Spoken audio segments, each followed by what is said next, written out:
নমস্কার বন্ধুরা, আপনারা দেখছেন গ্রিন প্ল্যান এডুকেশন চ্যানেলে। আজকে একটা নতুন জৈব সার নিয়ে এসেছি।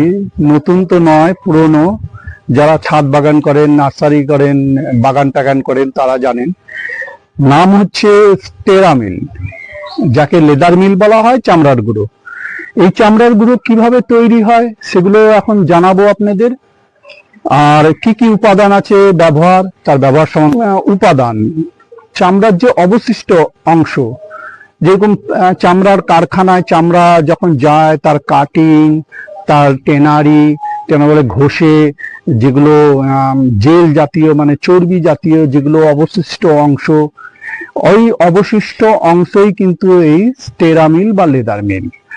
এগুলোকে কি করা হয়, ফ্যাক্টরিতে যেগুলো কাটিং ফাটিং ওয়েস্টেজ যত আছে সেগুলোকে এক জায়গায় করে ধুইয়ে তারপরে শুকানো হয় ড্রাই মেশিনে, এই রোদ্রে শুকিয়ে তারপরে ছোট ছোট টুকরো করা হয় মেশিনের মাধ্যমে।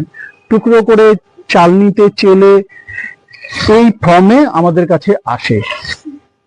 এর ব্যবহার কি? ব্যবহার হচ্ছে, সবচেয়ে প্রধান ব্যবহার হচ্ছে জৈব সার। এটি হচ্ছে জৈব সার।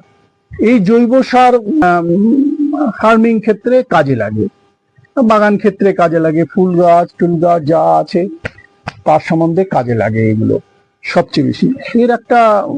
এর মধ্যে রাসায়নিক উপাদান থাকে, রসায়ন, যা মাটির মধ্যে বেশি পরিমাণে গেলেই মাটিতে ক্ষতি করতে পারে, গাছকে ক্ষতি করতে পারে, বিভিন্ন রকম দামি দামি গাছকে ক্ষতি করতে পারে।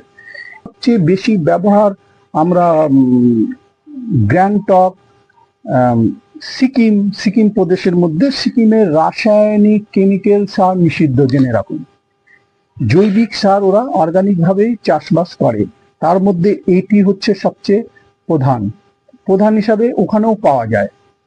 চামড়ার এই বেস্টেজ লেদার মিল ওখানেও পাওয়া যায়, তার জন্য ব্যবহার।